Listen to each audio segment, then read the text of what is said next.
You're alive. Hey, how are you today? So, my famous words.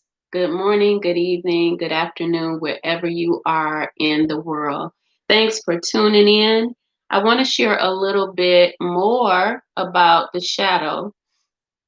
And we did have a wonderful time yesterday, but while I was out walking, there was something that came in to play concerning bullying and resistance.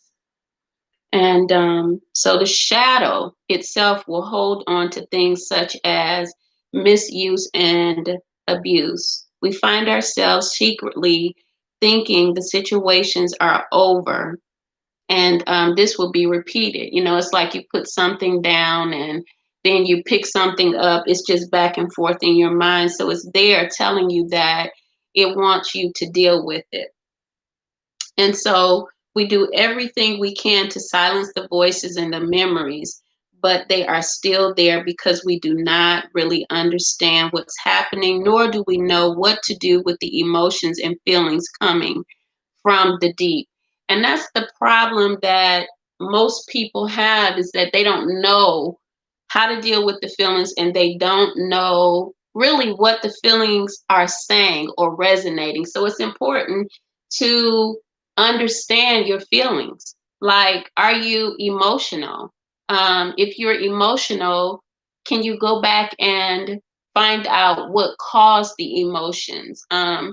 Do you sit down and take account of your feelings? Like, I was talking to my sister a little while ago, and she was saying that she will get up and start doing things. A lot of people will kind of like jade off the feelings by cleaning up and taking their mind away from what's trying to actually come up through those emotions.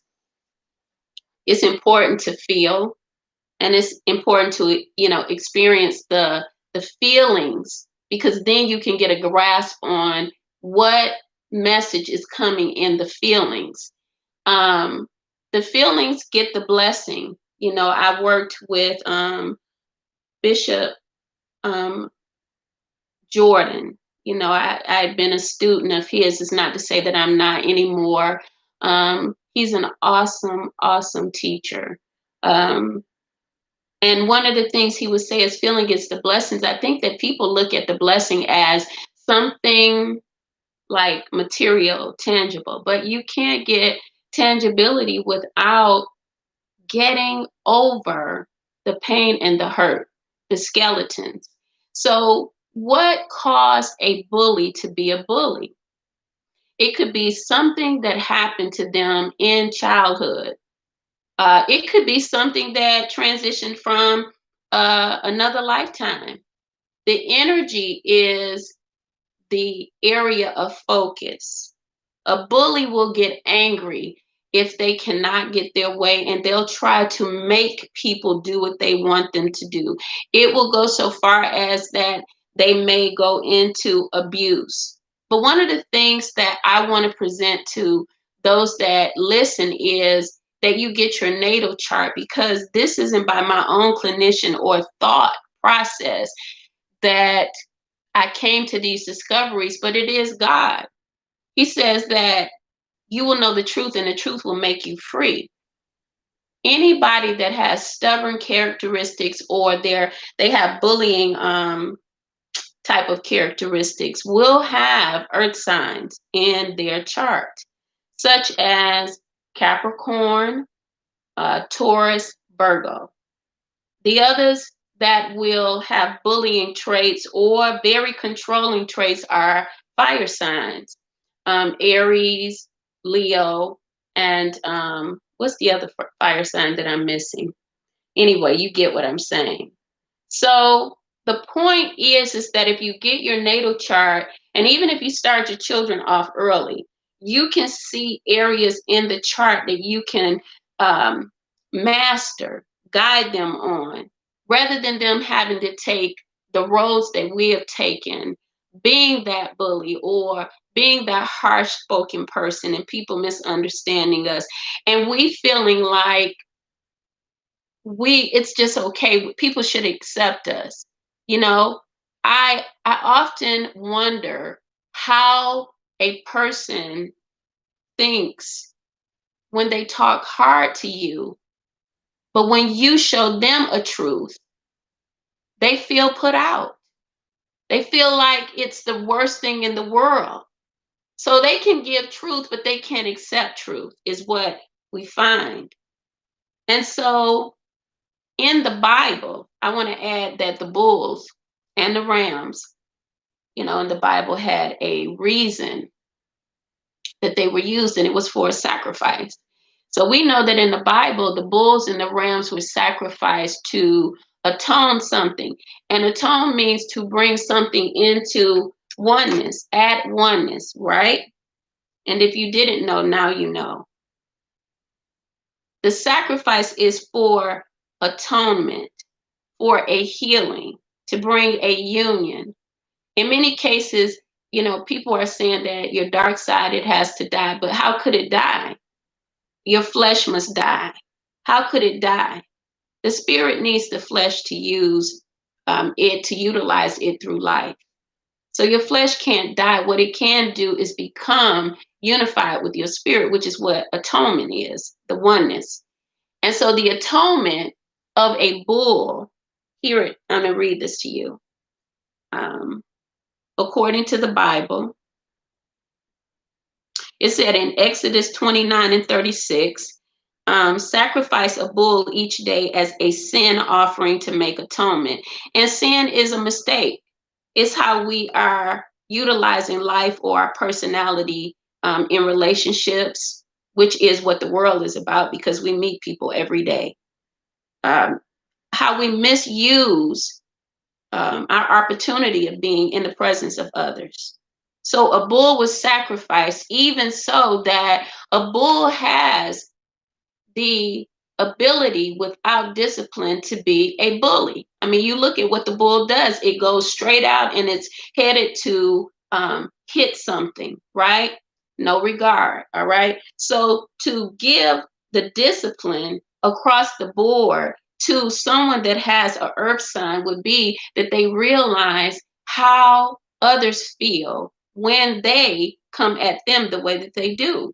Because a bull is just straightforward headed. It's an earth sign, and that means that it's likely to be fixed on what it's doing until something gets its attention that it must change. So this is a sign, even Capricorns, they have a part of them that's in the water element, but then they have, the mountain goat aspect. And so they're going up, but they got these horns. And so there's stubbornness there.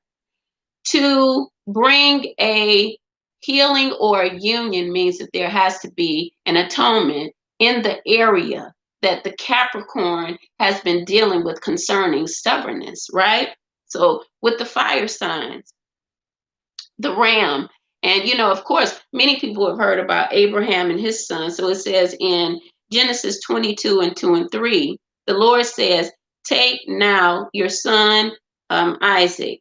This is his only son whom you love, and go to the land of Moriah and offer him there as a burnt offering. So it's going to give the son as a burnt offering, but he had to follow the directions of what God is saying.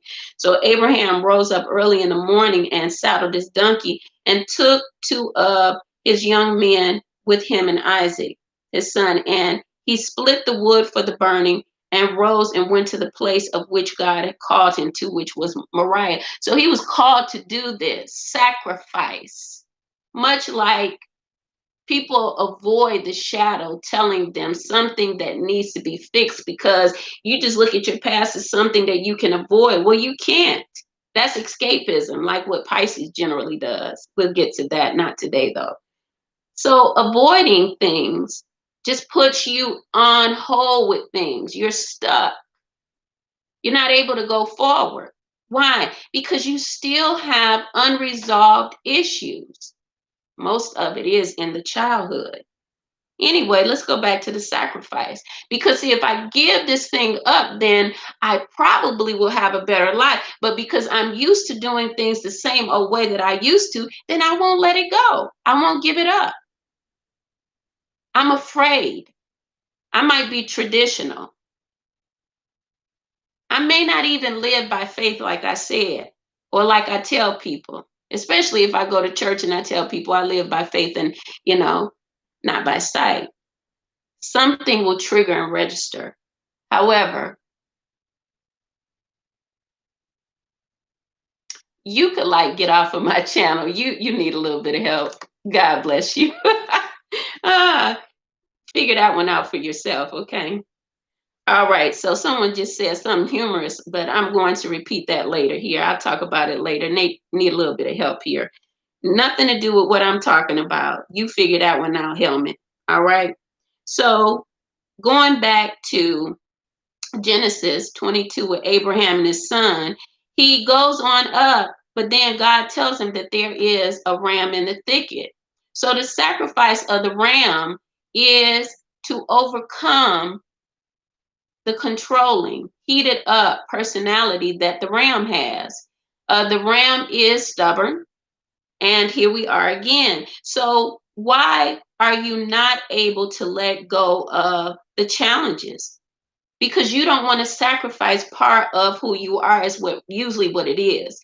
And this is not something that anyone that is studying doesn't know unless they're not really paying attention or they have not become conscious to what their life is presenting or what they may need to present in life. So you'll be stuck in the shadow until you realize that you have to let that go. The bullying, the stubbornness, the controlling is a part of the personality. It's not always coming up in, negative experiences, but it's still a part of your shadow. So you may meet people that actually show you bully, uh, stubbornness, um, control, manipulation, and it will come out of the need for you to realize that it's not just that you don't like the person or they bother you, but that you are seeing them to learn something about yourself that you weren't able to actually get